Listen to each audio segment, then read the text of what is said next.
Patrick Rice was 34 years old, and 3 months ago, he lost everything he'd spent a decade building. His marriage, his reputation, and very nearly his sanity. All because of one lie. One carefully constructed, meticulously planned lie that his sister-in-law told with tears streaming down her face at a family dinner, while 23 people watched in horror. But here's what nobody knew that night. What Kayla didn't know. What Patrick's wife Angelina didn't know. What none of them could have possibly known. Patrick had proof. Evidence that would eventually tear apart Kayla's entire story and expose her for exactly what she was. He just didn't discover it yet. In 72 hours, everything would change. The truth would surface in a way that would leave everyone who'd turned their backs on him scrambling for explanations. Patrick was sitting in his apartment, his new apartment, the cramped one-bedroom in a building that smelled like old carpet and broken dreams, when he finally pieced it all together. The timeline was right there in front of him. The bank statements, the hotel receipts, the text messages he'd recovered from their old phone plan, and suddenly every confusing moment from the past 6 months started to make sense. They thought they'd destroyed him. They had no idea what was coming. Let him take you back to where it all started. November 12th, 2024, a Tuesday evening that began like any other and ended with his entire world imploding. Angelina and Patrick had been married for 8 years. They'd met in college. She was finishing her marketing degree, and he was 2 years into his computer engineering program at USC.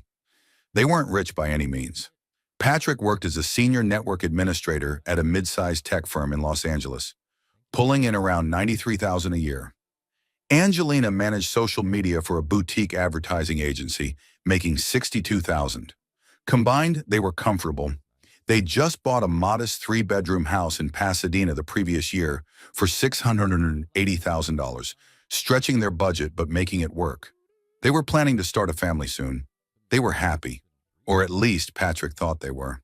Angelina's younger sister, Kayla, was 29 and perpetually in crisis mode. She moved through life like a tornado, leaving destruction in her wake and expecting everyone else to clean up the mess. She'd lived with Patrick and Angelina twice over the years. Once after a bad breakup that she claimed blindsided her, but that Patrick suspected she'd caused. And once after losing a job she'd held for only 3 months because she didn't get along with management. Each time Patrick had bitten his tongue, helped pay for her expenses, and watched as she treated their home like a hotel while contributing nothing to groceries or utilities.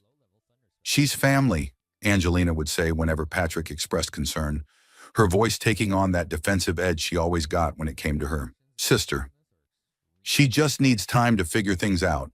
You know how hard it's been for her." But Kayla never figured things out.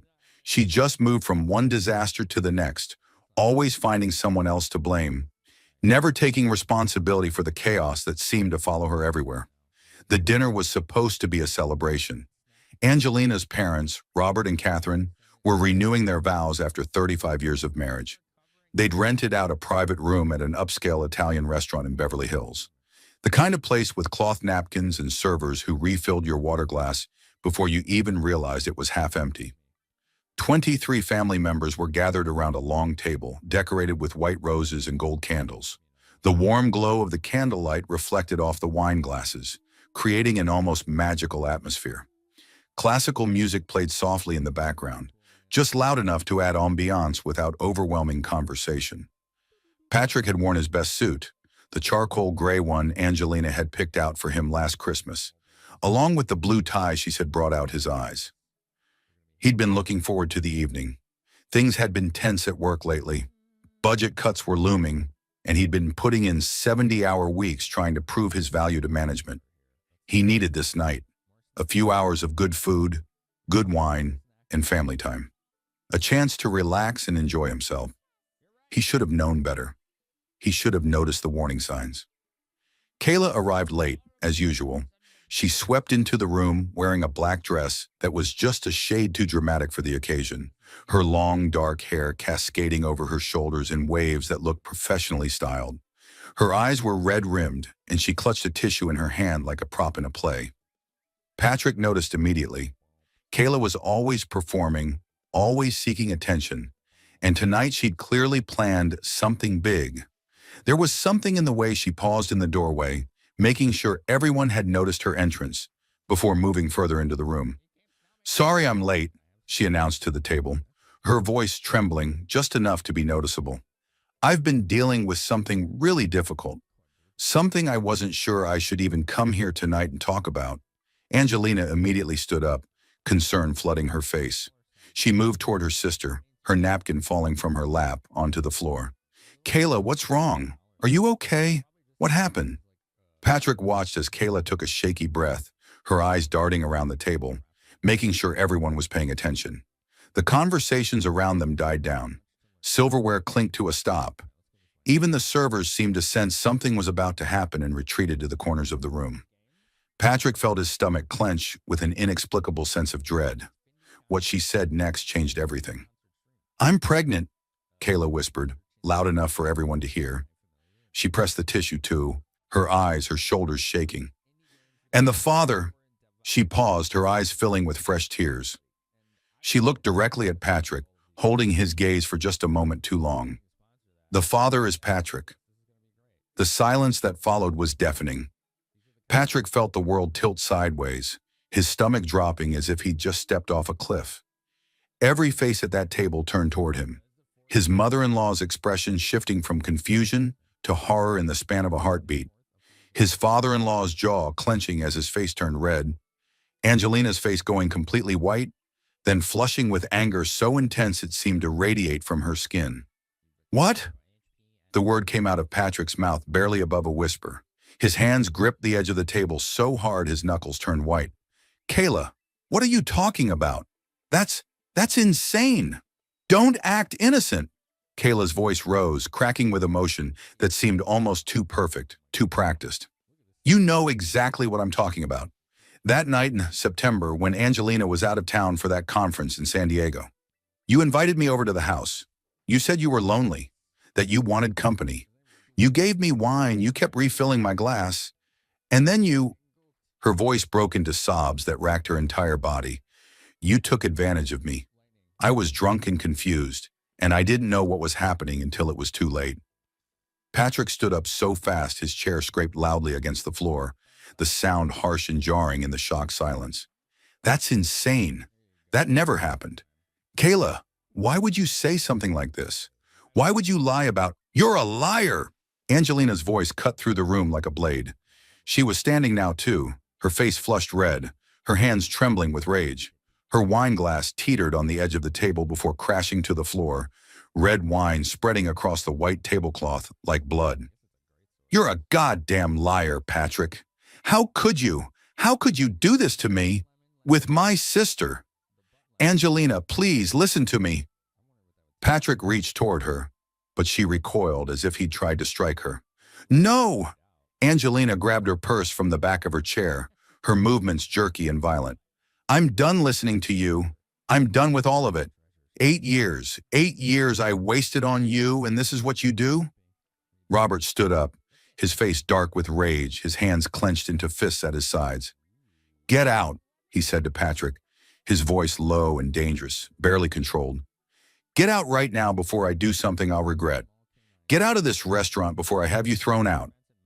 Patrick looked around the table desperately, searching for one friendly face, one person who might question this insanity. His brother-in-law, Tom, was staring at him with disgust. Angelina's cousin, Sarah, who'd always been friendly to him at family gatherings, had turned away completely. His own Aunt Margaret, who'd come down from San Francisco specifically for this dinner, was shaking her head in disappointment. Not one person questioned Kayla's story. Not one person asked for his side. Not one person even hesitated before believing the worst of him. "I didn't do this," Patrick said, but his voice sounded weak even to his own ears, drowned out by the accusations flying around the room. "Angelina, you have to believe me. I could never—" "Leave," Catherine said coldly, her voice like ice. She'd always been warm to Patrick before, treating him like a son, bragging about him to her friends, including him in family traditions. Now she looked at him like he was something she'd scraped off her shoe. "Leave before we call the police. before we have you arrested for what you've done to this family." "I haven't done anything." Patrick's voice rose desperately. "This is crazy. I wasn't even—" But nobody was listening. Kayla was being comforted by Angelina and their mother, both women wrapping protective arms around her. Other family members were standing now, their voices rising in anger, in condemnation. Someone was already on their phone. Patrick couldn't tell if they were actually calling the police or just threatening to. The walk to his car felt like a death march. Patrick's legs felt like lead, his vision tunneling until all he could see was the path in front of him. He could still hear voices from inside the restaurant. Angelina crying, Kayla being comforted, his name being spat out like poison. I can't believe him. After everything Angelina did for him. He always seemed so quiet, but you never really know people. The words followed him out into the cold November night. He sat in the driver's seat for almost 20 minutes, unable to move, unable to think, unable to process what had just happened. The cold leather against his back made him shiver. Or maybe that was just shock. His hands trembled so badly he couldn't get the key into the ignition at first. His phone buzzed, then again and again. The sound seemed impossibly loud in the silence of his car. Text messages flooded in like an avalanche. Angelina's best friend. "I always knew there was something off about you. Angelina deserves so much better." His brother-in-law. "Stay away from this family. If I see you near my kids, we're going to have a problem." Even his own cousin, who'd always been close to him. "Can't believe you'd do this to Angelina. You're disgusting." Patrick drove home in a daze, his mind numb, operating on autopilot. Their home, the house they'd bought together, painted together, filled with furniture they'd picked out on weekend trips to various stores. But when he got there, pulling into the driveway at 10:47 p.m., the locks had already been changed. There was a note taped to the door in Angelina's handwriting, her distinctive looping script that he'd always found beautiful. "Your things will be dropped off at a storage unit. The address will be texted to you. Don't contact me. Don't come to my work. Don't try to see me. My lawyer will be in touch." He'd lost his house keys in the chaos of leaving the restaurant, Patrick realized. Not that it mattered now. The locks were different anyway. He tried his key just to confirm, watched it fail to turn, then stood there on his own doorstep feeling more lost than he'd ever felt in his life.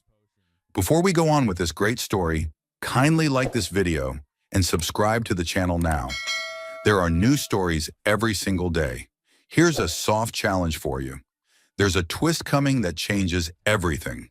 Drop your theory in the comments. Let's see if anyone can figure it out before it happens. Patrick spent that first night in a budget motel off the freeway, one of those places with flickering neon signs and rooms that rented by the hour.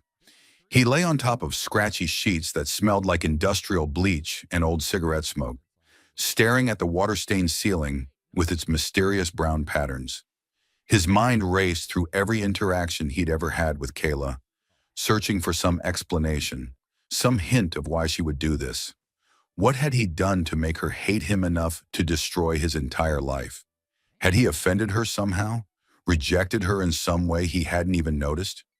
Then it hit him, sometime around 3 a.m., when sleep still wouldn't come. September, the month Kayla claimed it happened.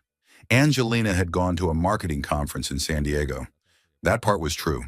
She'd been gone for 3 days, September 14th through 17th. But Patrick hadn't been home alone. He'd been in Seattle for a major network security audit at one of their company's satellite offices. A critical project he'd been planning for months.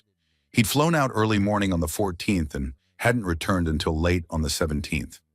He grabbed his phone with shaking hands and pulled up his email, searching frantically for the confirmation numbers, praying he hadn't deleted them. There they were. September 14th through 17th, his flight to Seattle left at 6:45 a.m. on the 14th from LAX. He landed back in LA at 11:30 p.m. on the 17th. There was no possible way, physically impossible, that he could have been at his house with Kayla during that time. Relief flooded through him so intensely he actually felt dizzy. He had proof, concrete, undeniable, time-stamped proof. Flight manifests, hotel receipts from the Cascade Inn where his company had booked him, meal receipts from Seattle restaurants, Photos on his phone with geotags showing he was at the Cascade medical offices performing the audit.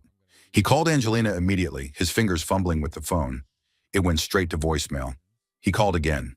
Voicemail. He tried a third time. Voicemail. She'd turned off her phone or blocked his number already. He texted her, Angelina, I have proof I wasn't even in LA that week. I was in Seattle for work. I have plane tickets, hotel receipts, dozens of witnesses. Please just look at the evidence before you do something we can't undo. Please. His message showed as delivered but never read. The blue check marks that would indicate she'd seen it never appeared. He tried calling her parents. The phone rang twice before he heard the distinctive sound of being sent to voicemail immediately. They'd blocked him. He tried messaging Angelina on Facebook, Instagram, Twitter, every social media platform they shared. Blocked on all of them. Every single one. Like he was a virus they needed to quarantine. Nobody wanted to hear his side of the story. They'd already made up their minds. They'd already decided he was guilty, and nothing he said would change that without someone actually looking at his evidence. The next morning, Patrick showed up at his office with dark circles under his eyes and his clothes rumpled from sleeping in them. He hadn't even showered, hadn't thought to bring a change of clothes to the motel. His boss, Gerald Thompson, called him into his office within an hour of arrival. Patrick barely had time to sit down at his desk before Gerald's administrative assistant appeared. He needs to see you now. Patrick, we need to talk, Gerald said, closing the door. The man looked uncomfortable, his usual friendly demeanor replaced with something distant and professional. He sat down behind his desk instead of in the casual seating area where they usually discuss projects, putting physical distance between them. I received some disturbing information yesterday evening. Several calls, actually. Patrick's heart sank. He felt his breakfast, the stale muffin he'd forced down at the motel, threatened to come back up. Let me guess. Kayla called. Your sister-in-law, yes, along with several other members of your wife's family. Gerald adjusted his glasses, a nervous habit Patrick had noticed over the 4 years they'd worked together.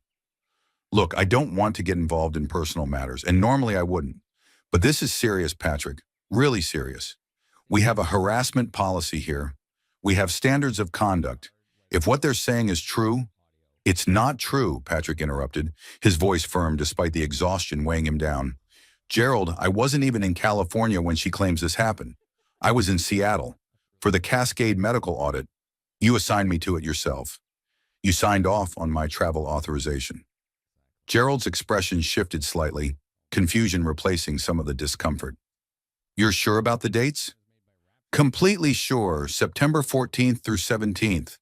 I can show you my travel receipts, my hotel booking, my flight confirmations, everything. I have photos geotagged in Seattle. I have meal receipts. I can give you the names of everyone I worked with up there who can verify I was present the entire time.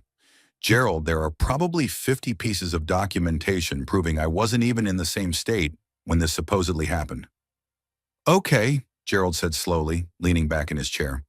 Okay, that's good. That's important. But Patrick, until this gets cleared up, until this situation resolves itself, I think it's best if you take some personal time, paid leave, just a week or two until everything settles down and gets sorted out. You're benching me because someone lied about me? Patrick felt anger cutting through his exhaustion. I'm protecting you, Gerald corrected, his tone almost apologetic, and the company. If this becomes public, if this turns into some kind of scandal, and you're here working while allegations are flying around, it looks bad for everyone. It looks like we're not taking it seriously. Take the time. Get your evidence together. Clear your name properly, legally, then come back. Your position will be waiting for you. It wasn't a suggestion. It was an order dressed up as concern. Patrick walked out of the building 15 minutes later, carrying a box with his personal items, his coffee mug with the world's okayest network admin slogan that Angelina had given him, a photo of them from their honeymoon in Hawaii where they both looked impossibly young and happy, some tech manuals he'd been referencing for a certification. The security guard who'd greeted him cheerfully every morning for 4 years wouldn't make eye contact as Patrick walked past. He checked into an extended stay hotel that afternoon, using the emergency credit card he kept for work travel. The place was better than the motel at least. Cleaner sheets, no obvious stains, a small kitchenette. 2 weeks. He just needed 2 weeks to prove his innocence and get his life back.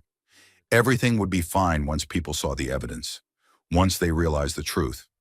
But as he unpacked his laptop and started pulling together his evidence, organizing files and receipts, a new thought occurred to him, one that made his blood run cold. If Kayla was lying about him being the father, she was still pregnant, which meant there was a real father somewhere, someone she was protecting, someone she wanted to hide so badly that she was willing to destroy Patrick's entire life to do it. Who could inspire that level of protection? What kind of man would be worth sacrificing an innocent person to protect? That's when it clicked. Patrick opened his laptop and logged into their shared phone plan, something he and Angelina had set up years ago to save money, combining their lines with his parents and eventually Kayla's to get a family discount. Angelina had never removed him from the account. She probably hadn't even thought about it in the chaos of the past 24 hours. He pulled up Kayla's number. They'd added her to the family plan 2 years ago when she was going through one of her financial crises, unable to afford her own phone bill. His hands moved quickly across the keyboard, pulling up call logs and text message records.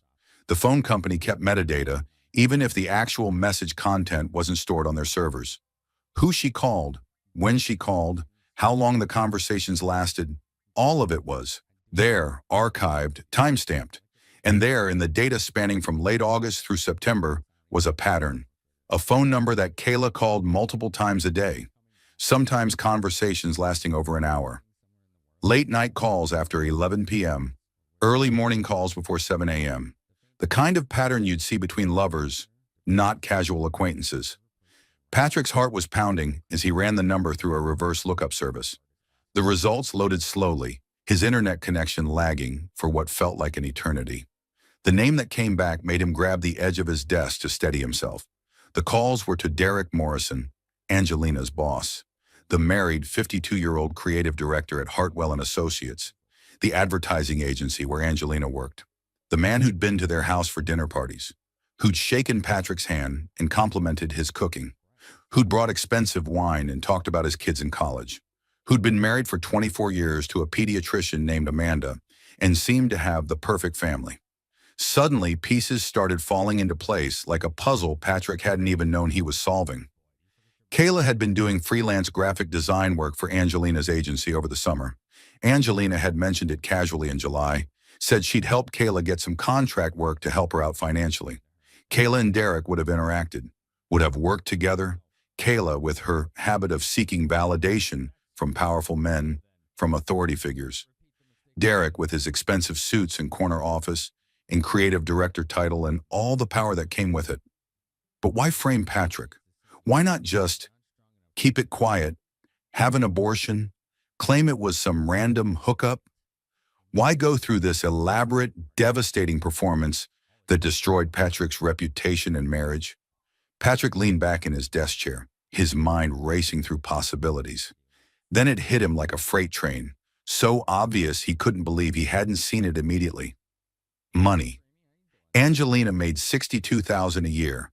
Decent money, solidly middle class, but nothing spectacular. But if she divorced Patrick for cause, for cheating with her own sister, getting her pregnant, she'd be entitled to a much more favorable settlement in California. She could claim emotional distress. She'd get the house, probably without having to buy out his equity. She'd probably get spousal support despite them having similar incomes, because of the nature of the betrayal, because of how sympathetic her case would be to a judge. And Kayla, who'd never held a steady job, who'd always lived off other people's generosity, who was now pregnant with her sister's married boss's baby, she'd need money, lots of it, especially if Derek wasn't going to leave his wife and support her openly, especially if Derek wanted to keep his marriage intact, his reputation untarnished. What better source of money than Patrick's assets, split with her, sister in a messy divorce? Angelina gets the house. Angelina probably gets a settlement. And then Angelina, out of sympathy and guilt for her traumatized sister, shares some of those assets with Kayla. Meanwhile, Derek stays safely hidden, his reputation intact, his marriage undisturbed, his career untouched. It was brilliant, really. Diabolical, but brilliant. Frame Patrick for the pregnancy. Angelina divorces him in righteous anger, takes everything. Angelina splits the assets with Kayla out of sympathy and guilt, probably without even questioning it, because she's so focused on being angry at Patrick. Derek remains hidden, pays Kayla child support quietly through some arrangement, and everyone wins except Patrick. The only problem with their perfect plan was that Patrick had proof he wasn't even in the state when Kayla claimed it happened. Proof he hadn't put together yet during that dinner, because he'd been too shocked, too devastated to think clearly. Proof that would blow their entire scheme apart. But there was still one question gnawing at Patrick. Did Angelina know? Was she in on the conspiracy from the beginning? Or was she just as much a victim of Kayla's lie as he was? Patrick pulled up Angelina's call logs next, his hands shaking again, but this time not from shock or fear, from anger, from the cold, burning determination to find out exactly how deep this betrayal went. What he found in those logs would answer that question, and the answer would determine everything that came next. The phone records showed something Patrick hadn't expected, something that made his stomach turn. Starting the day after the conference in San Diego, September 18th, the same day Angelina got back, there were a series of short calls between Angelina and Kayla. 3 or 4 calls per day, each lasting between 2 and 7 minutes, exactly the kind of duration you'd expect for quick updates, check-ins, status reports, coordination calls. But there was more, much more. On November 10th, 2 days before the dinner, there was an hour-long call between Angelina and Kayla at 9:47 p.m. And then, just 15 minutes after that call ended, there was a 45-minute call between Kayla and Derek. And then at 11:20 p.m., another 30-minute call between Angelina and Kayla. They were coordinating, planning, making sure their stories aligned, making sure the timing would be right, making sure every detail was perfect. Angelina knew. She'd known all along. She wasn't a victim of Kayla's lie. She was a co-conspirator. Patrick closed his laptop slowly, his breath coming in short, sharp bursts. The woman he'd loved for over a decade. The woman he'd built a life with. The woman he'd trusted with every part of himself. She'd helped her sister frame him for something he didn't do. She'd looked him in the eyes at that dinner, performed that rage and betrayal so convincingly, and called him a liar, knowing full well that he was innocent. She'd known every single word. Out of Kayla's mouth was a lie, and she'd supported it anyway. The betrayal cut deeper than anything Kayla had done, because Kayla was exactly who Patrick had always thought she was: selfish, manipulative, destructive. There had never been any illusions there. But Angelina had been wearing a mask this whole time. The loving wife, the supportive partner, the woman who'd promised to stand by him through everything, all of it had been an act. Or maybe it had been real once and had soured into something ugly, something Patrick had been too blind to see. Patrick stood up and walked to the window of his hotel room. The sun was setting over Los Angeles, painting the sky in shades of orange and deep purple, the kind of sunset that normally would have seemed beautiful. Somewhere out there, Angelina was probably in their house. His house, the one he'd worked 60-hour weeks to afford, celebrating her successful escape from their marriage. Kayla was probably being pampered and comforted by the whole family, playing the victim, soaking up the sympathy. Derek was probably at home with his wife Amanda, relieved that his secret was safe, that his affair had been successfully hidden. They all thought they'd won. They thought Patrick was too devastated, too isolated, too destroyed to fight back. They thought he'd just accept his fate, slink away, maybe fight the divorce half-heartedly, but ultimately give up. They had no idea what he was about to do, because Patrick wasn't just going to prove his innocence. He was going to expose every single one of them, their affair, their conspiracy, their attempt to steal everything he'd worked for. And he was going to do it in a way that left no doubt, no room for excuses, no way to spin the truth into something more palatable. He pulled out his phone and made a call. His best friend from college, Daniel Rodriguez, answered on the second ring. "Patrick? Man, I heard what happened. Angelina's cousin Sarah posted something cryptic on Facebook, and when I called her to ask what was going on, she told me, 'I'm so sorry. This is insane. How are you holding up?' I need a favor. Patrick said, his voice steady for the first time in days. I need the name of the best divorce attorney you know. And I need someone who specializes in fraud cases, because I'm about to burn their whole world down. Daniel was quiet for a moment. You have evidence? I have proof I wasn't even in California when Kayla claims this happened. And I have phone records showing Angelina, Kayla, and Angelina's boss were all coordinating before the accusation. I can prove this was planned, Daniel. I can prove it was a conspiracy to defraud me. Holy shit! Daniel's voice was low, almost awed.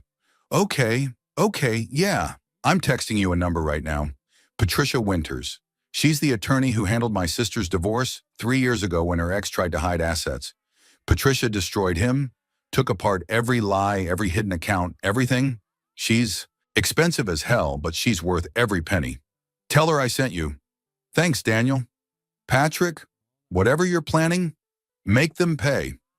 The attorney's office was located in a sleek high-rise in downtown Los Angeles, one of those glass and steel buildings that seemed to reflect the sky itself.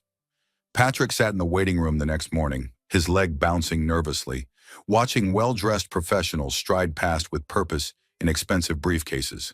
The lobby had marble floors and modern art on the walls, the kind of abstract pieces that probably cost more than Patrick's car.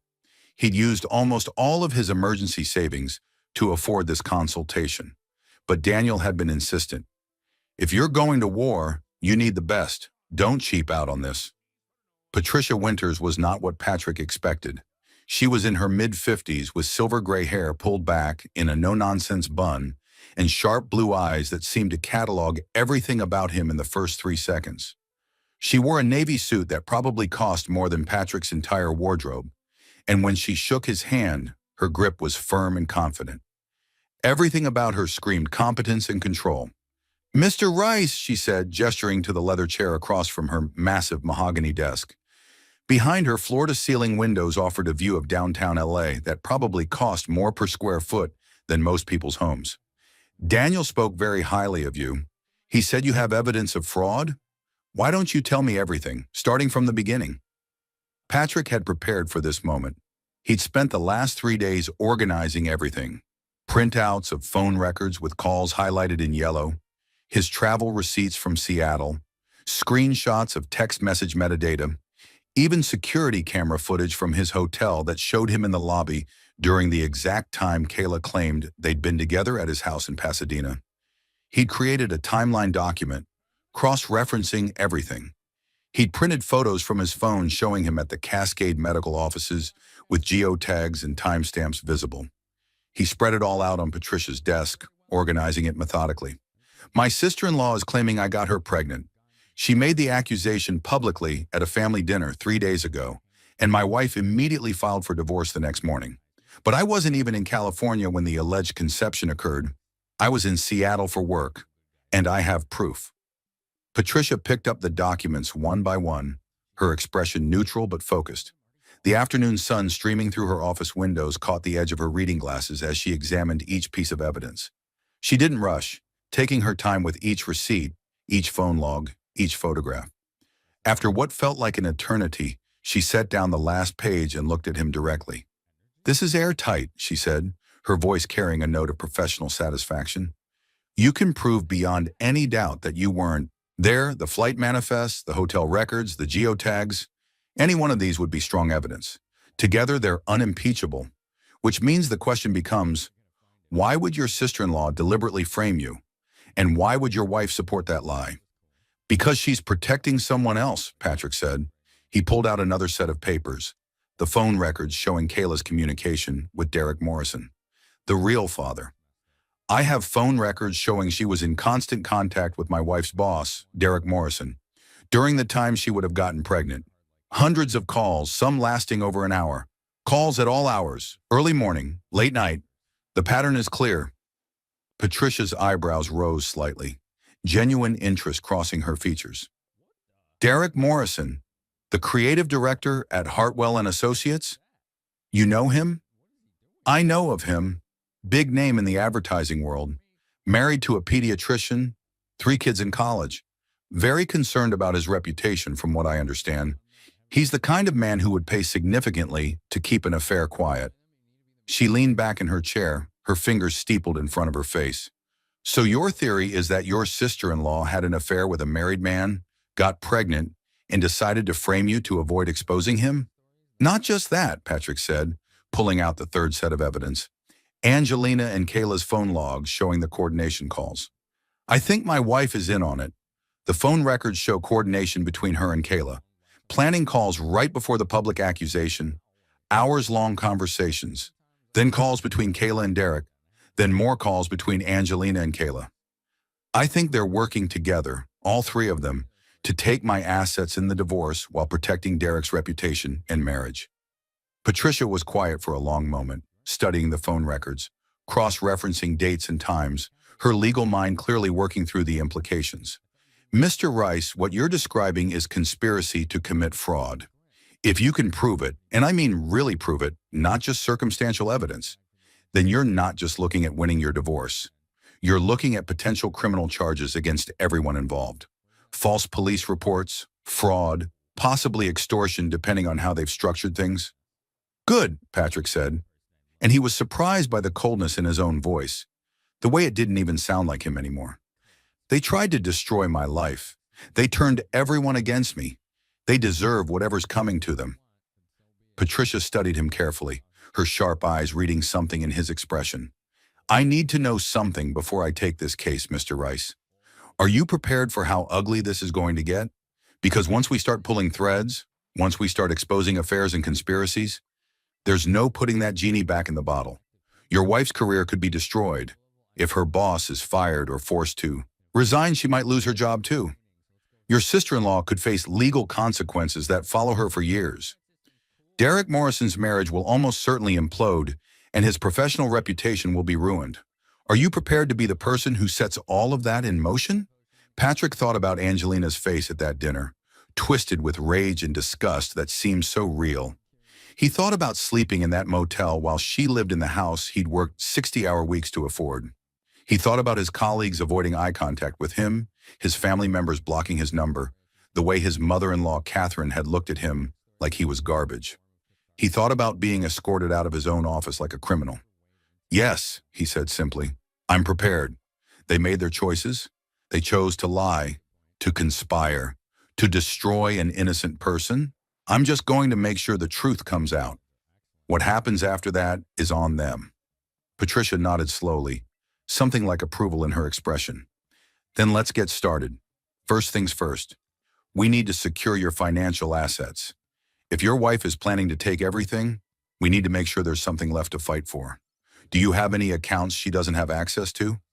Just my work retirement account and one savings account she doesn't know about. I started it years ago for emergency car repairs. Kept adding to it whenever I had extra money. There's about $8,000 in there. Smart, don't touch it. That's going to be your war chest for legal fees and living expenses. We'll also need to freeze any joint accounts to prevent asset dissipation. That might make her angry, but I don't care, Patrick interrupted. Do whatever you need to do. I'm not letting her steal money from our accounts to pay for the lawyers she's hiring to steal everything else from me. Make sure you're subscribed to this channel if you have not, because the ending of this story will blow your mind. And drop a comment below telling me what you think Patrick should do next. Patricia worked fast. Within 48 hours, she'd filed a response to Angelina's divorce petition that included his alibi evidence and a motion to freeze all joint assets pending investigation of fraud. She'd also hired a private investigator named Raymond Cole, a former LAPD detective who specialized in infidelity cases and had a reputation for being thorough to the point of obsessive. Patrick met Raymond at a coffee shop in Silver Lake 3 days later.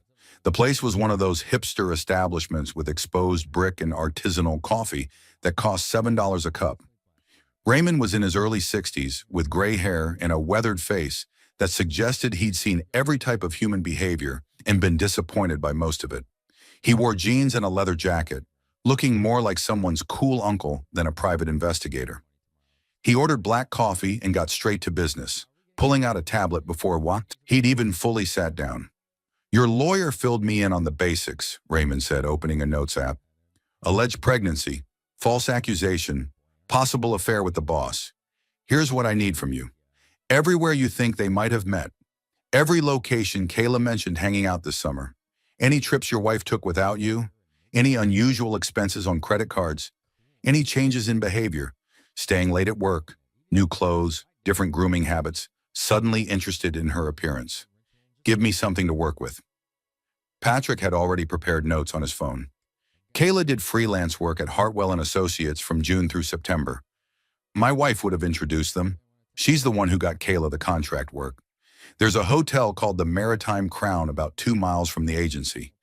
Angelina mentioned once that Derek sometimes takes clients there for off-site meetings because they have private conference rooms.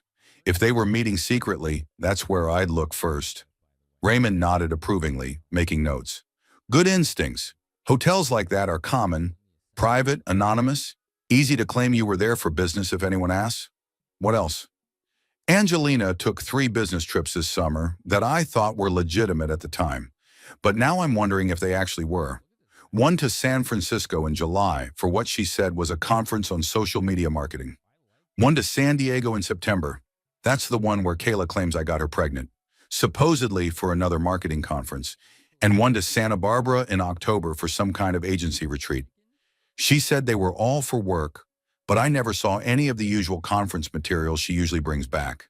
No folders full of handouts, no branded merchandise, no photos with coworkers. I'll verify those. Check if her agency actually had events in those cities on those dates. Companies file expense reports, register for conferences. There's a paper trail. If they didn't, Raymond let the implication hang in the air. What about financial irregularities? Changes in spending patterns? Angelina started spending more in August and September. Nothing crazy, nothing that raised immediate red flags, but more expensive clothes from places she didn't usually shop. Better hair salon visits. She started going to some place in Beverly Hills instead of her regular salon. More makeup, nicer perfume. I noticed but didn't think much of it at the time. She said she needed to look professional for some big pitches the agency was working on, and that made sense to me. Or she was competing with Derek's wife for his attention, Raymond said flatly.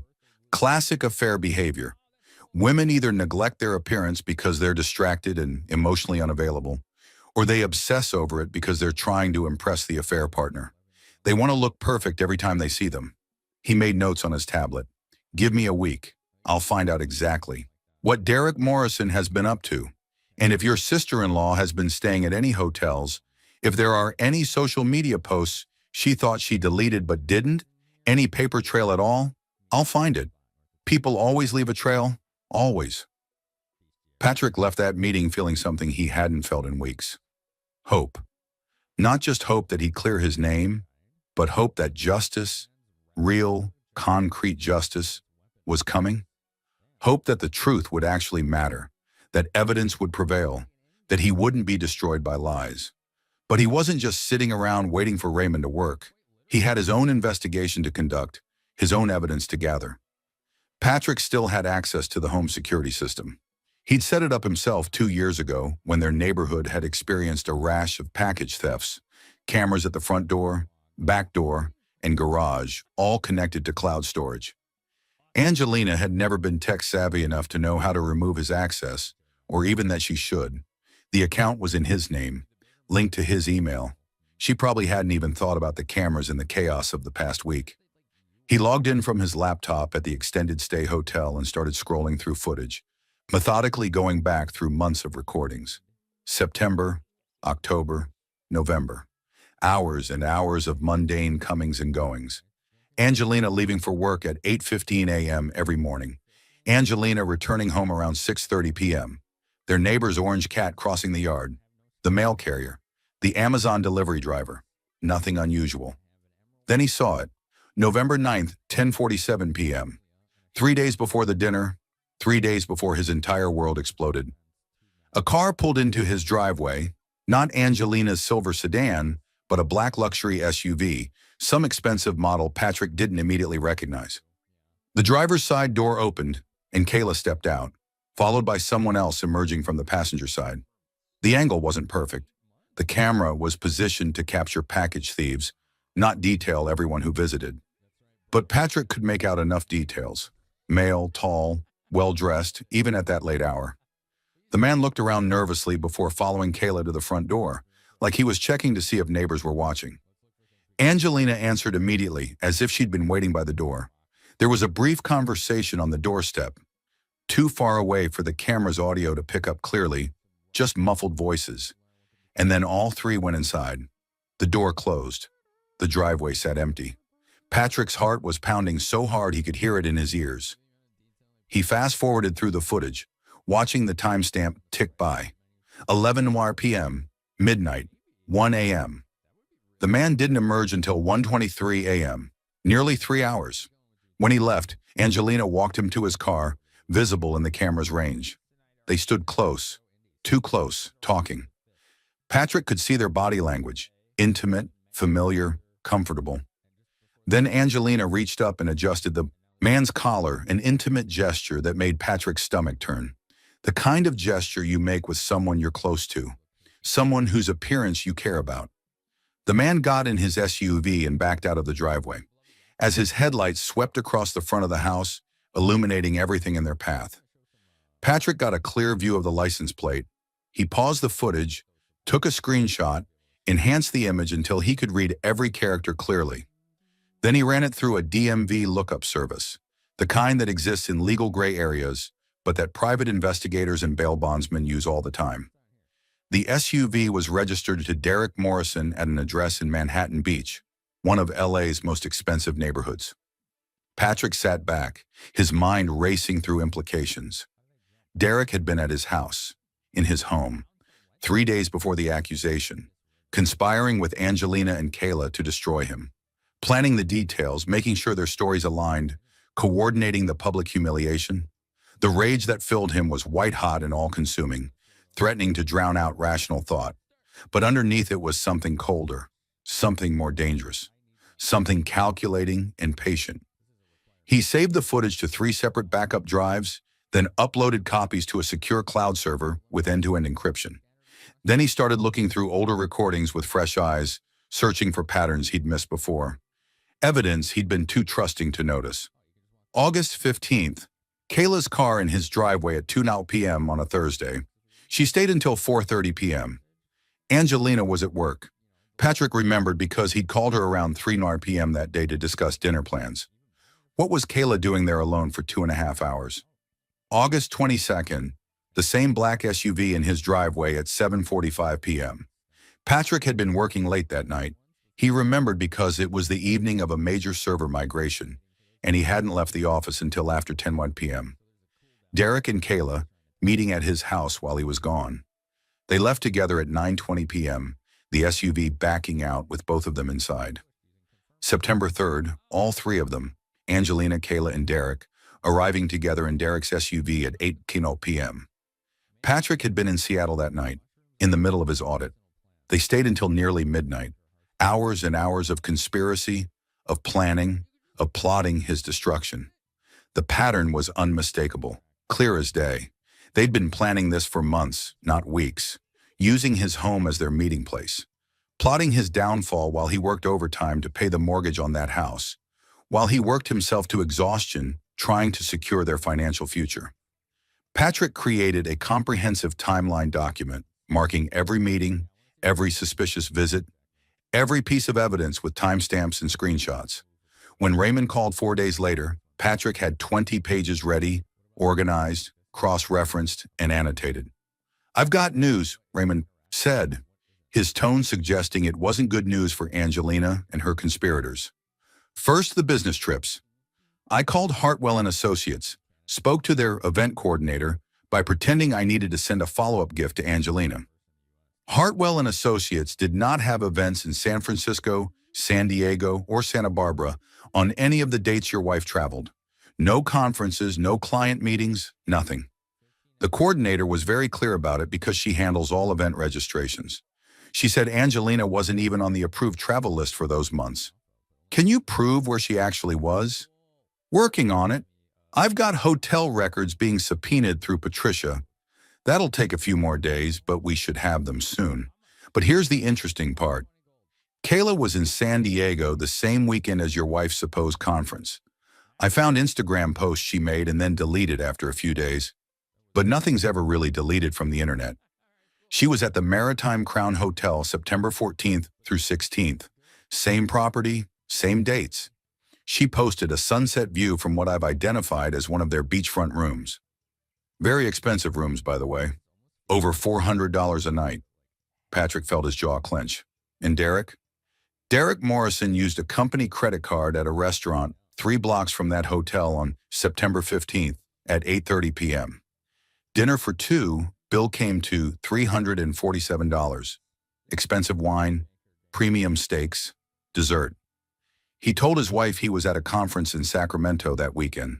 She confirmed it when I called her yesterday, pretending to be from his office trying to verify some travel reimbursement paperwork. So all 3 of them were in San Diego together while I was in Seattle, completely oblivious. Looks that way. And there's more. I pulled phone records for Derek Morrison, had to call in a favor with someone who owed me. Cash changed hands. Don't ask me the details. But Kayla isn't the only one he was calling regularly. He and your wife have been in contact constantly since June, sometimes 5, 6 times a day. Calls at lunch, calls in the evening, calls during work hours. That's not normal for a boss and subordinate, unless they're either working very closely on projects or they're having an affair. Patrick was quiet, absorbing this new information, feeling the full weight of betrayal settle over him again. Are they having an affair? Angelina and Derek? Can't prove it yet with absolute certainty, but the pattern suggests either an affair or an extremely close working relationship that crosses professional boundaries. Either way, it's suspicious as hell, given everything else. But here's what I can tell you. Derek's marriage is already on shaky ground. I talked to a neighbor who knows Amanda Morrison, Derek's wife. Apparently, they've been sleeping in separate bedrooms for about a year. There's tension there. So if Derek was looking for someone else, well, your wife fits the profile. What about the pregnancy? Is Kayla actually pregnant? Or was that part of the lie too? That's the million-dollar question, isn't it? I haven't been able to confirm it independently yet, but I did find something interesting. Kayla made an appointment at a women's clinic in Culver City last week, place called Westside Women's Health. I've got a source there, one of the administrative staff I've worked with before, who confirmed she came in for a consultation but didn't go through with any procedures. She left with brochures about paternity testing and prenatal care. Paternity testing. The words sparked an idea in Patrick's mind. If we could get Derek to submit to a paternity test, it would prove everything. It would conclusively demonstrate that he's the father, that Kayla lied about me. He'd never agree voluntarily. No man in his position would. But if you filed a motion claiming fraud and demanding a test to prove you're not the father, the court could compel him to test as well if you can demonstrate he had opportunity and motive. Especially if you can prove he was having an affair with Kayla. The court won't want an innocent man being held responsible for another man's child. Patrick thought about the security footage, the hotel records, the phone logs, the coordination calls. What if we could prove they were all together, planning this? What if we had them on video? Raymond's eyes sharpened with interest. Do you have video? I have security footage from my own house showing Derek, Kayla, and Angelina meeting multiple times over several months, including 3 days before the public accusation. Hours-long meetings, late-night visits, everything time-stamped and saved. You beautiful bastard, Raymond said with genuine admiration, something like pride in his voice. That's not just evidence of an affair. That's evidence of conspiracy. That's them meeting to coordinate, to plan. Can I get copies of everything? Already made them. Patrick slid a USB drive across the table. There's also a comprehensive timeline document matching the video footage to phone records and financial transactions. Everything's time-stamped, cross-referenced, and organized chronologically. I've even included notes about where I was during each meeting, work, Seattle, wherever, to prove I had no knowledge of what was happening. Raymond plugged the drive into his tablet and started scrolling through the files, his expression growing more intense with each passing minute.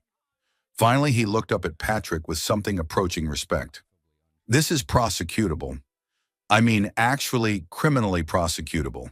False accusations, conspiracy to commit fraud, Potentially perjury if any of them have made statements under oath in the divorce proceedings. Your wife's lawyer is going to lose their mind when they see this. Derek's going to panic. This is airtight. When do we show them? Not yet. We need a few more pieces first. I want to establish the affair. Beyond any doubt, get hotel records with both their names. Credit card statements showing Derek paying for things for Kayla or Angelina. I want financial records showing if any money changed hands between them. And I want to know exactly what Kayla told her doctor about the pregnancy.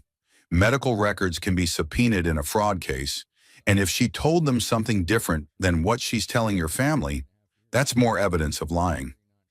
How long will that take? Another week, maybe 2 at most. But Patrick? Raymond's voice turned serious, his casual demeanor dropping away. Once we reveal this evidence, everything changes. Your wife will know you've been investigating her. Derek will lawyer up immediately. He'll hire the most expensive attorney he can find. Kayla might panic and admit things, or she might double down on the lies, and we'll have to keep fighting. This becomes a war, a very public, very ugly war. Are you ready for that fight? Really ready? Patrick thought about the dinner, the humiliation of everyone staring at him with disgust, the blocked calls and deleted accounts, the way Angelina had looked at him with such convincing hatred, such perfectly performed betrayal. The 3 days he'd spent thinking his entire life was over, thinking he'd never recover from this. I'm ready, he said, his voice steady and cold. Let them panic. Let them lawyer up. Let them scramble to explain away security footage and phone records and hotel receipts. I want to watch them squirm. I want them to know what it feels like to be trapped, to be caught, to have nowhere to run. Good, Raymond said, genuine approval in his voice, because in 2 weeks, we're going to drop this bomb and blow their whole world apart. The medical records arrived on a Tuesday morning, exactly 10 days after Patricia had filed the motion demanding them. Patricia called Patrick at 7:45 a.m., her voice tight with barely contained triumph, the kind of excitement attorneys feel when they know they have a winning case. You need to get to my office right now, she said without preamble. Drop whatever you're doing. We've got her. We've got all of them. Patrick was there in 20 minutes, his heart pounding the entire drive through morning LA traffic.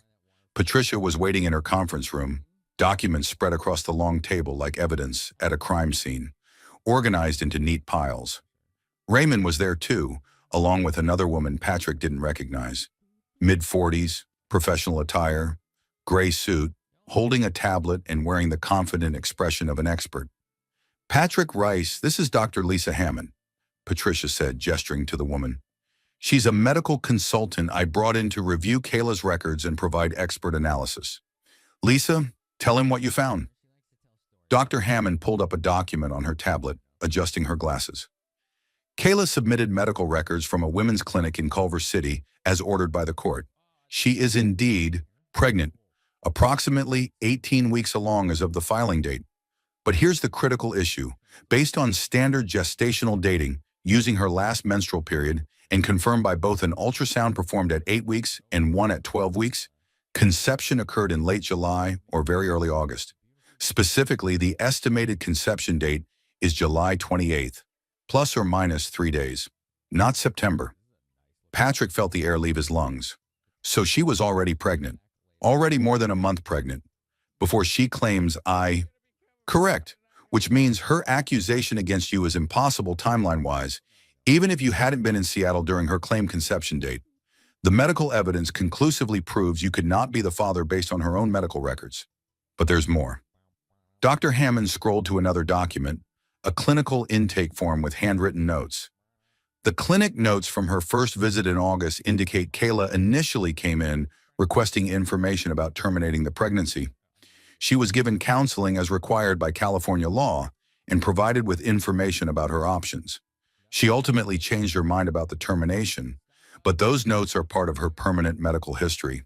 They also note she was anxious about the father finding out and concerned about how it would affect her family dynamics and worried about professional repercussions.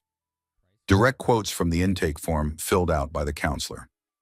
She knew from the beginning who the real father was, Raymond added, satisfaction evident in his voice. And she knew it was going to cause massive problems. That's why she needed a scapegoat. That's why she crafted this entire elaborate scheme to frame you.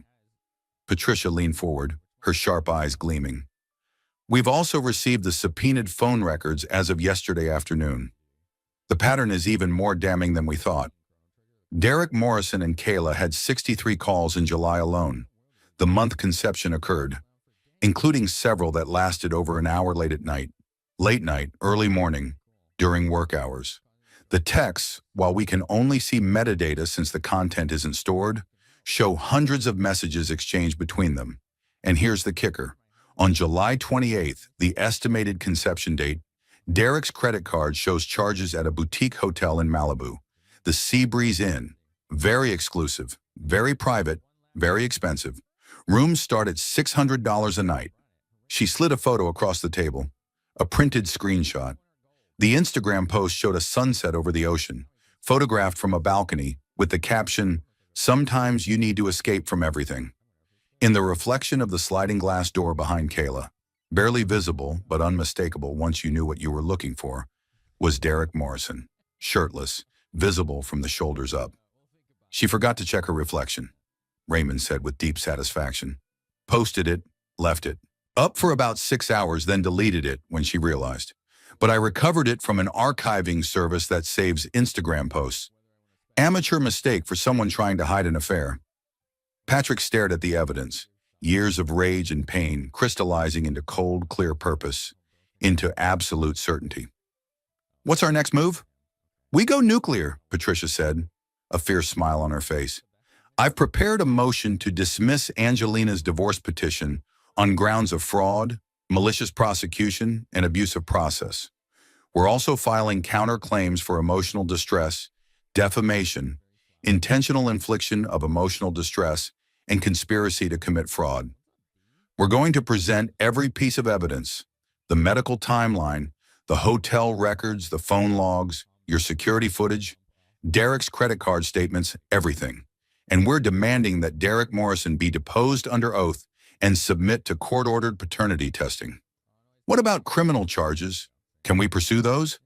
That's above my pay grade as a civil attorney, but I've already been in contact with an old friend in the district attorney's office. They're very interested in the false accusation angle. Making a false accusation of a sex crime in California is a serious offense. It can carry up to a year in county jail and significant fines under Penal Code 148.5. And if we can prove conspiracy between Angelina, Kayla, and possibly Derek, Patricia's smile was sharp and predatory. Let's just say your wife and her sister might want to start looking at plea deals to avoid jail time. Dr. Hammond spoke up, her tone clinical but concerned. I should mention one more thing that may be relevant. The clinic notes indicate Kayla was specifically concerned about high blood pressure during her pregnancy. Her readings at her last visit were elevated, 140/92, which is borderline hypertensive. She's being monitored for preeclampsia, which is a serious pregnancy complication. The stress of a prolonged legal battle could potentially make that worse, though I'm not saying that to dissuade you, just to provide complete information about what you're dealing with. Patrick felt a brief flicker of concern. He wasn't a monster. He didn't want actual physical harm to come to anyone. But then he remembered Kayla's face at that dinner, her tears that seemed perfectly calibrated, her perfectly performed devastation. The way she'd pointed at him and accused him of something so heinous while knowing she was lying. His sympathy evaporated like water on hot pavement. When do we file the motion? Tomorrow morning, first thing, Patricia said, organizing her papers with practiced efficiency. I wanted you to see everything first, to review all the evidence, to be absolutely certain you want to proceed down this path. Because Patrick, this is going to explode. It's going to be in the news. Derek Morrison is a public figure in the advertising world. Hartwell and Associates is a major agency. This has all the elements the media loves. This is going to destroy reputations, end careers, possibly lead to criminal convictions. Derek's marriage will implode. Angelina's career is probably finished. Even if she doesn't face charges, who's going to hire someone involved in this kind of scandal? Once we pull this trigger, there's no calling the bullet back. No settling quietly. This becomes public and permanent. Patrick thought about the night he'd spent in that motel, staring at a water-stained ceiling, feeling like his life was over. He thought about his mother-in-law's disgusted face, the way she'd looked at him like he was something subhuman. He thought about Angelina calling him a liar while knowing the truth the entire time, performing for an audience. He thought about being escorted out of his own office, losing his reputation, losing everything he'd built. "File it," he said without hesitation. "File everything. I want everyone to know the truth. I want everyone who turned their backs on me to know they were wrong. I want Derek Morrison's wife to know what kind of man she's married to. I want Kayla's child to grow up knowing exactly what his mother did. File it all." The next morning at 9:30 a.m. sharp, Patricia's office electronically submitted their comprehensive motion to the Los Angeles County Superior Court. By 11:30 a.m., Patrick's phone started buzzing with calls from numbers he didn't recognize. Reporters, journalists, bloggers. By noon, the story was on legal news websites. By 2 p.m., local news was picking it up. Angelina's attorney, a woman named Rebecca Thornton, called Patricia 6 times in the first hour alone, each call more frantic than the last. At 2:15 p.m., Patrick got a call from an unknown number with a 310 area code. He answered on speaker with Patricia and Raymond listening, recording everything. "Patrick, it's Derek Morrison." The voice was strained, desperate, completely different from the confident creative director Patrick had met at dinner parties. The sound of that voice, the voice of the man who'd destroyed his life, who'd conspired to frame him, who'd used his home as a meeting place to plot against him, made Patrick's jaw clench. But he kept his tone neutral, even. "I don't think we have anything to discuss, Derek. Please, just listen for 1 minute, just 60 seconds, that's all I'm asking." Derek's voice was strained, almost breaking. "I know you filed some kind of legal action. I know you have evidence. I'm calling to ask you, to beg you not to do this. My wife, my kids, they didn't do anything wrong. They're innocent in all of this. Can't we work something out? Please? Your wife doesn't deserve to know you've been cheating on her for months," Patrick interrupted, his voice cold. "Your kids don't deserve to know what kind of man their father really is, that he's the kind of person who impregnates his subordinate sister and then help frame an innocent man for it? I made a mistake, a terrible, terrible mistake.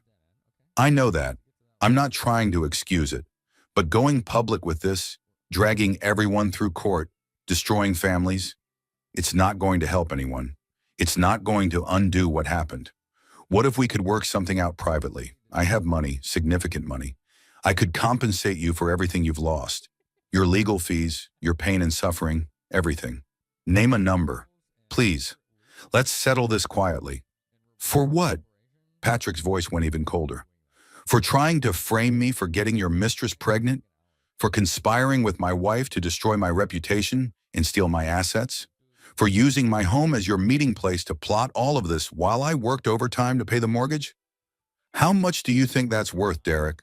Because I'm thinking your entire career and your 24-year marriage is a pretty good start.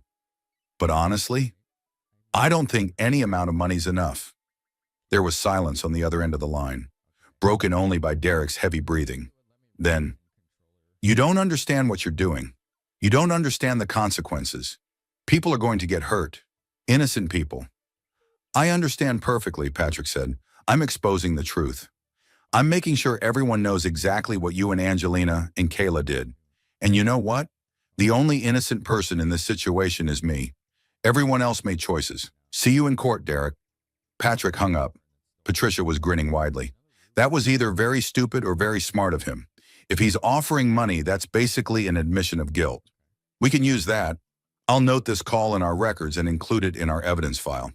"He's panicking," Raymond said, pulling out his phone to make notes, "which means he's going to make more mistakes. The question is whether Angelina and Kayla panic too, or if they try to stand their ground." They got their answer that evening. Patrick was back at his hotel room, trying to eat dinner, trying being the operative word because his appetite had been non-existent for days, when his phone rang. This time it was a number he recognized. Angelina, his wife, the woman who'd promised to love him through everything.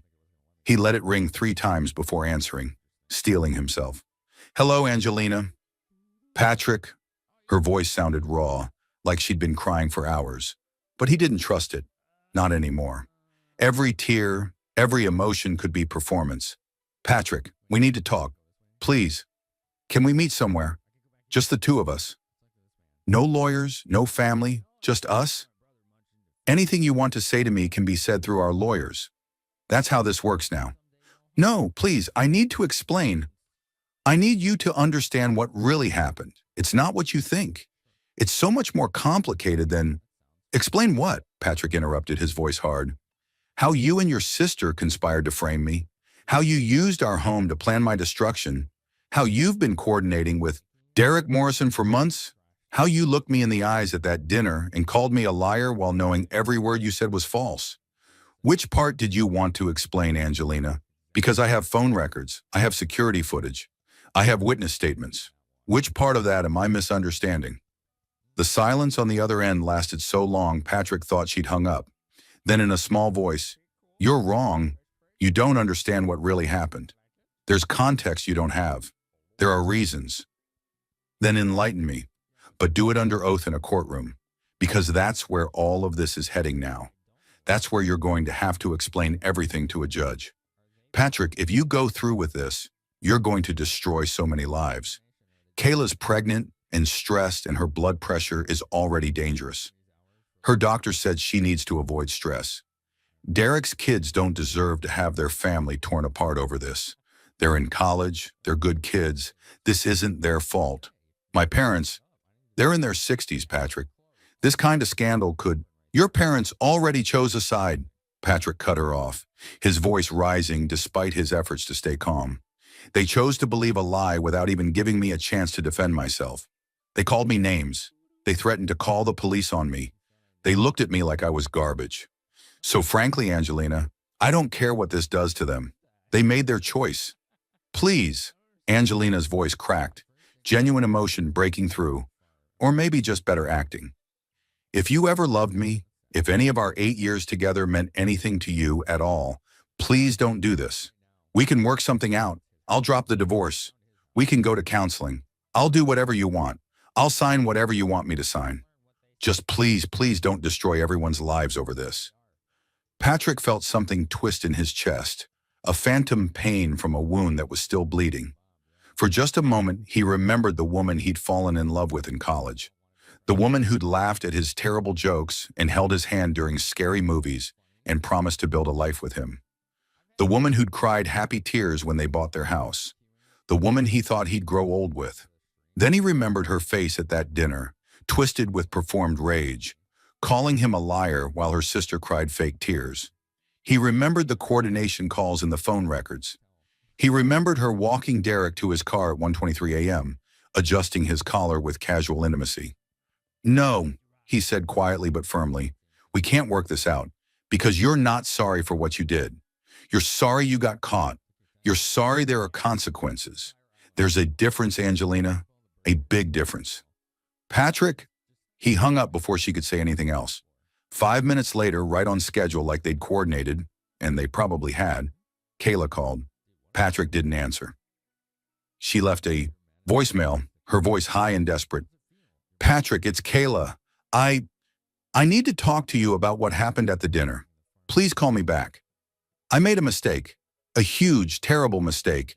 I was confused and scared, and I said things that weren't entirely true. I panicked, okay? I panicked and I said the first thing that came into my head, and then it spiraled out of control, and I didn't know how to take it back. If we could just meet somewhere, just you and me, I could explain everything. I could tell you why I did it.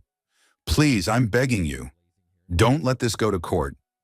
I'll tell everyone I was wrong. I'll make it right. I'll do whatever you want. Just please call me back." Patrick played the voicemail for Patricia, who immediately saved it and added it to their evidence file.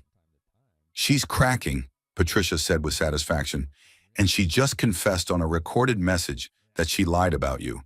This is exactly what we needed. This voicemail alone could be grounds for criminal charges." The next 3 days were a blur of legal maneuvering, strategy sessions, evidence organization. Angelina's attorney tried to have the evidence suppressed, claiming the security footage was obtained illegally and violated Angelina's privacy.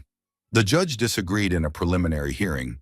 Patrick had every right to security cameras on property he owned, and Angelina had no reasonable expectation of privacy for visitors to the exterior of the home. Derek's attorney tried to argue that he was irrelevant to the divorce proceedings and shouldn't be compelled to participate. The judge disagreed again and ordered him to appear for deposition within 10 business days. If you're enjoying this story, hit that like button and let me know in the comments what you would have done in Patrick's situation. The bomb everyone had been waiting for, the one that would make this truly public, dropped on Friday afternoon. Patrick was meeting with Patricia to prepare for his own deposition next week, going over potential questions and practicing his answers, when her assistant burst into the conference room without knocking, something she'd never done before. "Turn on channel 7, she said breathlessly, reaching for the remote herself. "Right now. They're running the story." Patricia grabbed the remote from her and switched on the TV mounted on the conference room wall. The local news was showing a breaking story with the dramatic headline, "Prominent ad executive embroiled in pregnancy and paternity scandal." The anchor, a polished woman in her 40s, was speaking in that practiced, serious tone news anchors use. Derek Morrison, creative director at the prestigious Hartwell & Associates advertising agency, has been placed on indefinite leave amid allegations of an affair in a complex paternity dispute. According to legal documents filed this week in Los Angeles County Superior Court, Morrison allegedly conceived a child with 29-year-old Kayla Reynolds while Reynolds' older sister and her husband were going through a contentious divorce. The husband, Patrick Rice, claims he was falsely accused of paternity as part of an elaborate fraud scheme to take his assets in the divorce. Rice has provided evidence, including phone records, hotel receipts, and security camera footage, allegedly showing Morrison, Reynolds, and Rice's wife, Angelina Rice, meeting to coordinate their stories. The story continued for almost 3 minutes, laying out the basic facts of the case. They showed professional photos of Derek from the agency's website, confident, successful, wearing an expensive suit. They showed the exterior of Patrick and Angelina's home in Pasadena, though they carefully blurred the house number. They even had a brief statement from Hartwell & Associates saying they were conducting an internal investigation into allegations involving a senior employee and take these matters very seriously. Patrick's phone immediately exploded. Texts from colleagues he hadn't heard from in weeks. "Dude, I just saw the news. Holy shit. I'm so sorry we didn't believe you." Calls from reporters asking for interviews, for comments, for exclusive statements. Messages from distant relatives who'd blocked him after the dinner, suddenly wanting to hear his side of the story. His college roommate, "Patrick, I saw the news. Angelina did what? Call me immediately." Patricia muted the TV and turned to face Patrick.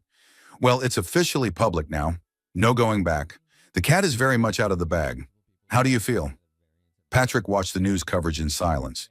Seeing his name on television, seeing his story being told to thousands of people, they were framing him as the victim, the wrongly accused husband fighting back against a conspiracy. Part of him felt vindicated, validated, proven right.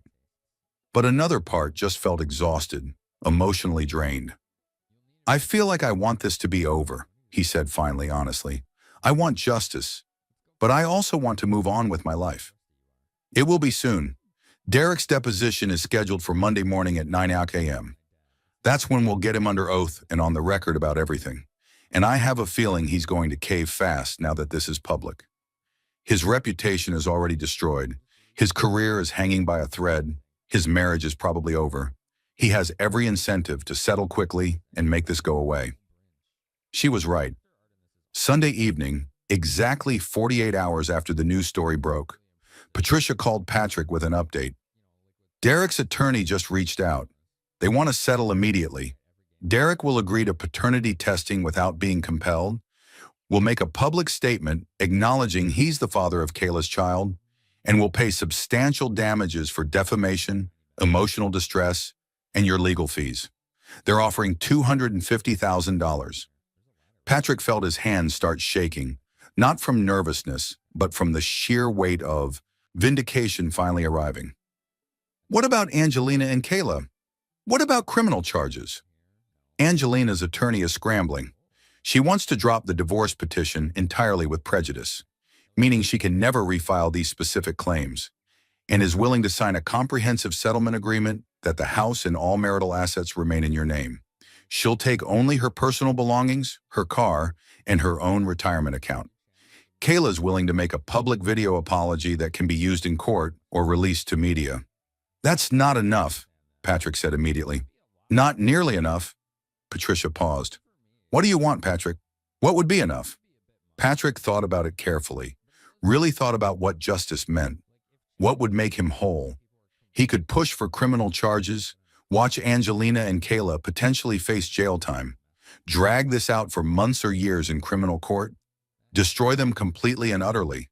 Or he could take a different path, one that gave him closure and freedom without turning him into someone he didn't want to be.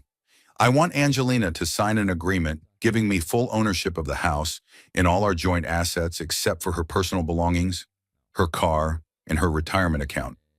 That's fair. I want Kayla to make a public statement, video recorded with a notary present, admitting she lied about me, explaining exactly what she lied about, and apologizing fully and specifically. Not some vague, I made a mistake nonsense. She needs to say clearly that she falsely accused me of fathering her child. I want Derek to pay $400,000, not $250,000, $150,000 to me for damages and emotional distress, $150,000 to a charity supporting falsely accused individuals. I'll choose which one, and $100,000 to cover all my legal fees with any remainder going to me. Every penny accounted for. And the criminal charges? Patrick took a deep breath.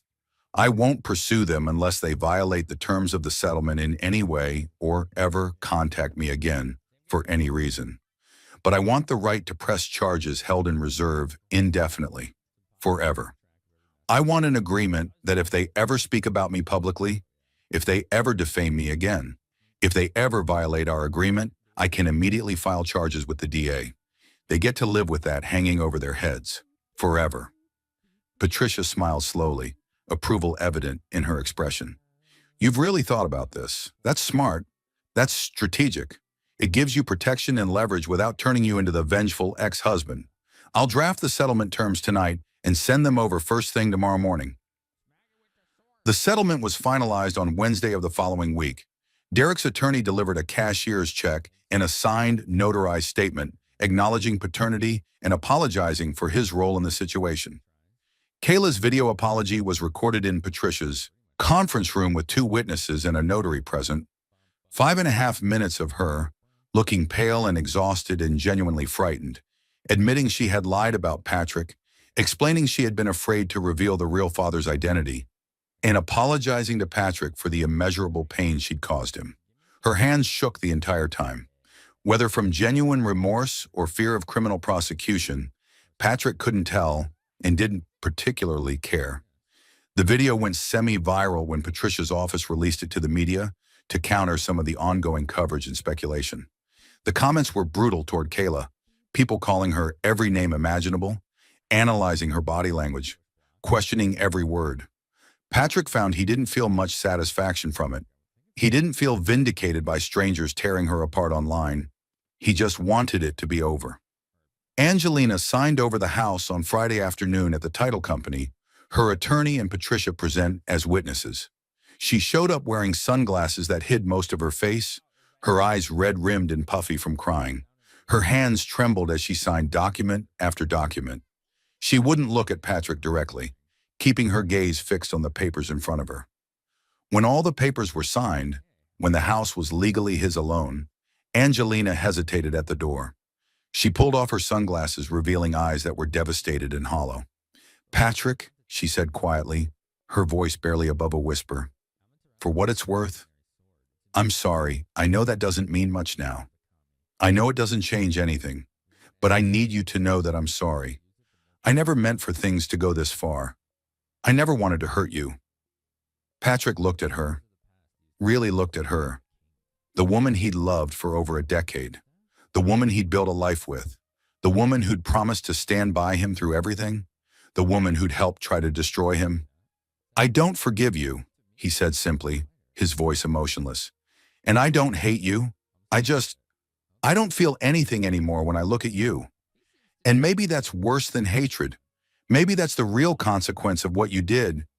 You turned love into nothing, into empty space where something used to be. Angelina's face crumpled, tears streaming down her cheeks, her composure completely breaking. But she nodded and left without another word, her attorney following quickly behind her. If you enjoyed this story, like this video and leave a comment telling me what you thought. And if you're not already subscribed to the channel, please subscribe and hit the notification bell to get alerts for new stories like this one. Thanks for watching, and I'll see you next time. 3 months later, Patrick stood in the kitchen of his house now, fully and legally and irrevocably his, making coffee on a Saturday morning in early spring. The space felt different without Angelina's things cluttering the counters, without her schedule magnets on. The fridge, without her presence filling the rooms with habits and routines he'd grown accustomed to over 8 years. It felt clean, fresh, peaceful, like a weight had been lifted from his shoulders, like he could finally breathe fully for the first time in months. His phone buzzed with a text from Daniel. "Drinks tonight? Want to celebrate your first week back at work and toast to new beginnings?" Patrick smiled, a real smile, not forced or bitter. Gerald had called him 2 weeks after the settlement, apologizing profusely for not believing him initially, for putting him on leave, for not having his back. He'd offered Patrick his position back with a raise to $110,000, a promotion to senior systems architect, and a written apology that acknowledged the company's failure to support him during the accusations. Patrick had considered refusing on principle, but ultimately decided he'd worked too hard to let them drive him out of a career he was genuinely good at. He texted back, "Yeah, sounds good.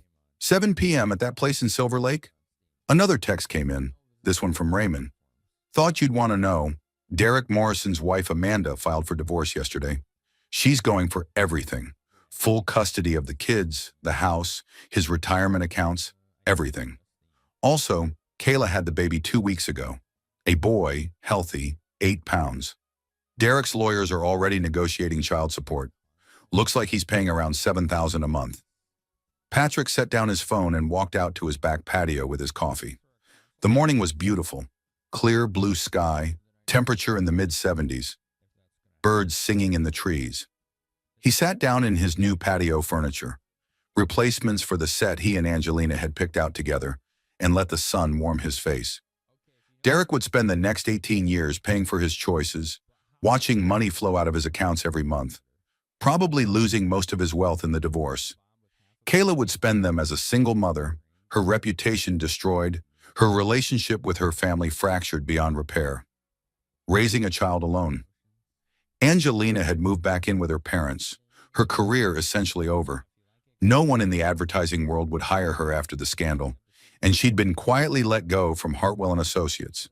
Her dreams of building a successful career in marketing were finished.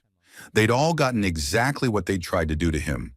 Loss of reputation, loss of relationships, financial consequences, careers destroyed, just delivered by their own actions rather than by any revenge Patrick had orchestrated. He hadn't had to destroy them. They destroyed themselves. Karma, it turned out, didn't need much help. It just needed truth. It just needed patience. It just needed someone to shine a light on the lies and let natural consequences unfold. Patrick took a sip of his coffee, watching a hummingbird visit the flowers Angelina had planted last year, and that Patrick had decided to keep. They were beautiful, and they weren't responsible for what Angelina had done. He'd learned something profound through all of this, something that had cost him dearly, but that was worth more than any amount of money. The best revenge wasn't revenge at all. It was letting people face the natural consequences of their own actions.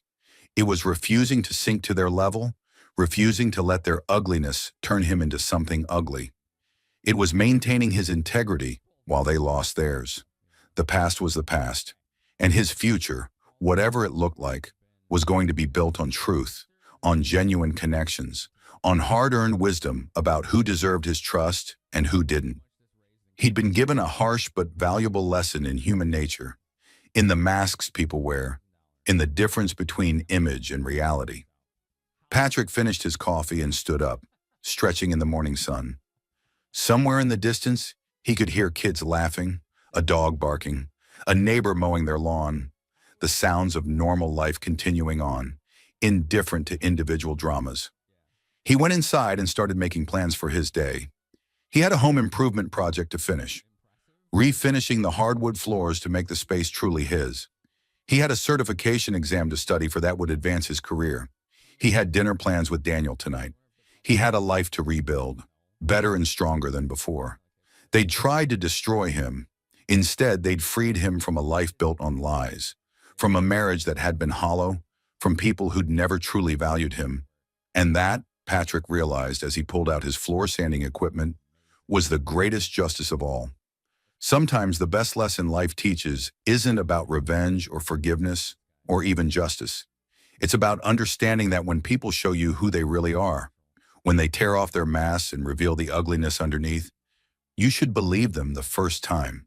And then you should walk away, not in anger, but in gratitude that you finally know the truth. Patrick had lost his marriage. He'd lost his innocence about human nature.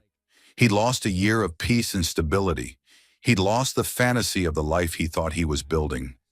But he'd gained something far more valuable: the unshakable knowledge of his own worth, the strength that comes from surviving betrayal and coming out the other side with his integrity intact, and the wisdom to never again confuse someone's mask for their true face.